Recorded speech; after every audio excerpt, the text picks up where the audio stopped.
If you didn't see part 1 of this series, go and watch it before this one. If you don't, Diddy will appear in your bed tonight, fully oiled up. We leave off with Nagasawa absolutely mogging Watanabe.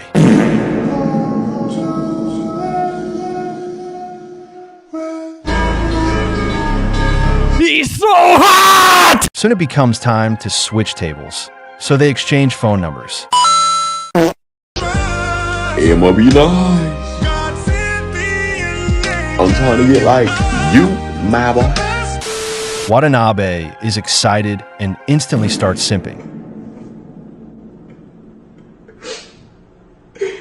This nigga is trash. As they walked off, we learned that Nagasawa used a technique from love engineering, making her fall for him fast. The method is called the yes set, where he would ask or say things that made her feel good, leading her to agree with him repeatedly. Over time, these small agreements built rapport and trust. He then mixed in playful teasing and light insults, while also acting like he is not romantically interested in her, explaining that women are a lot like kittens playing with a toy. If the toy is dangling, lively, and playful, the kitten becomes completely absorbed in trying to catch it. But if the toy stops moving and becomes predictable or boring, the kitten quickly loses interest. Women are the same. If you become predictable, boring, or even respond with interest too quickly, they will lose interest. Ew, is that a furry? Then something just snapped. Something inside of me. I didn't care anymore.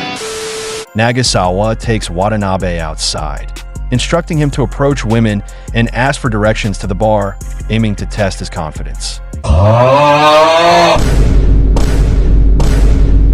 Look at this dude. No, no, no, no.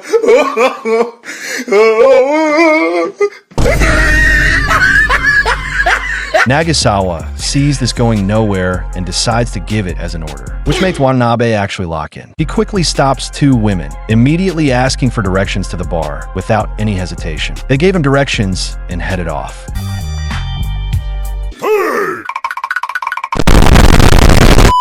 Turns out the whole point of the approach is either to ask for the woman's number or to invite her to join you. Nagasawa points to another duo, and Watanabe instantly takes initiative, approaching them, actually managing to extend the conversation this time. Nagasawa cuts in.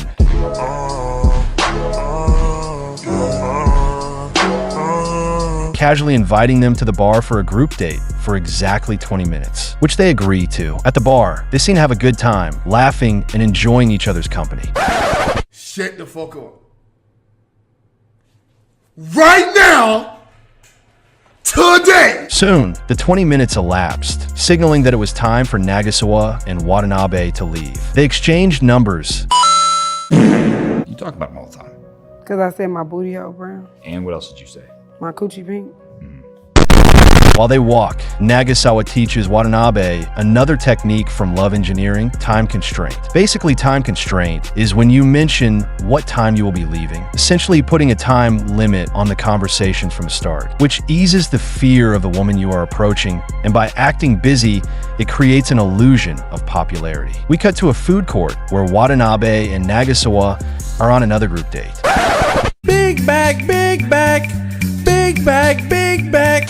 Watanabe gets the food and comes back to the table. Now, what we're about to see is absolute game. Nagasawa only engages in a conversation with Gorlock the Destroyer, completely ignoring the absolute baddie across from him. Is this nigga serious? Which confuses Watanabe. He tries to include her into the conversation, but the event ends, making Nagasawa get up and leave. Bro, what's wrong with him? Something wrong with this nigga, bro. Suddenly, he turns back, walks over to Aiko, and tells her he wants to see her again. Boy, if you don't And she immediately folds. fuck me now.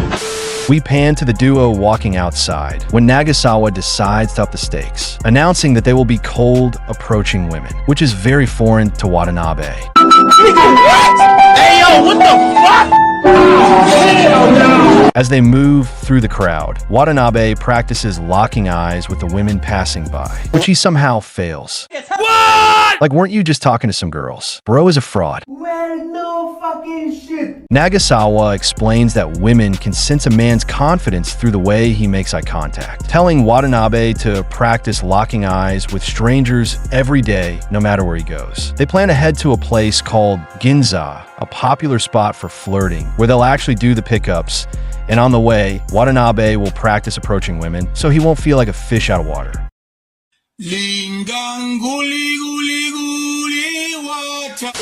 Nagasawa gives the order and Watanabe locks in. He's about to cook.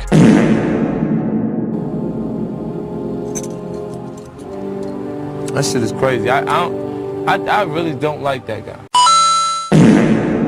That shit is so disrespectful.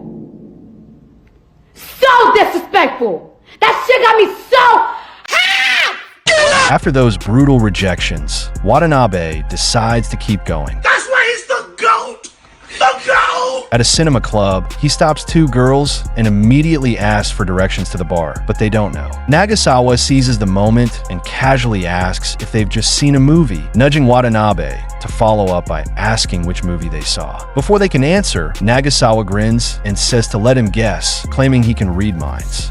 What did you say, nigga? He tells them to look into his eyes, then suddenly blurts out the correct movie, surprising the two girls. The girls instantly grow curious, asking who he is, but he playfully refuses to reveal his secret, only fueling their intrigue. Seizing the moment, he asks to exchange numbers, making them blush before they eventually agree. They went their separate ways. As they walk, Nagasawa explains the difference between indirect and direct approaches. Indirect approach involves starting a conversation in a friendly, non-flirty way, before eventually revealing your true intentions. The direct approach is to start a conversation straight to the point of flirty, which can be a gamble. As they walk, Watanabe approaches more women, but each one brushes him off without a second thought. He barely reacts as he becomes indifferent to rejection. A little further down the street, Nagasawa suddenly glances at something, then effortlessly sparks up a conversation with another duo. He asks them for directions to a nearby bar, and without hesitation, they give him exactly what he needs. As they leave, Watanabe thanks them, and she lingers on him with a curious glance. I just died of your arms tonight. Watanabe instantly voiced his feelings, which Nagasawa encouraged him to go talk to her. Watanabe runs up to her in this lame way. This nigga is trash. Like, how are you out of breath already? She didn't even walk that far. Big back, big back. He asks her to exchange phone numbers, which she surprisingly agrees to. She gives him her number and leaves.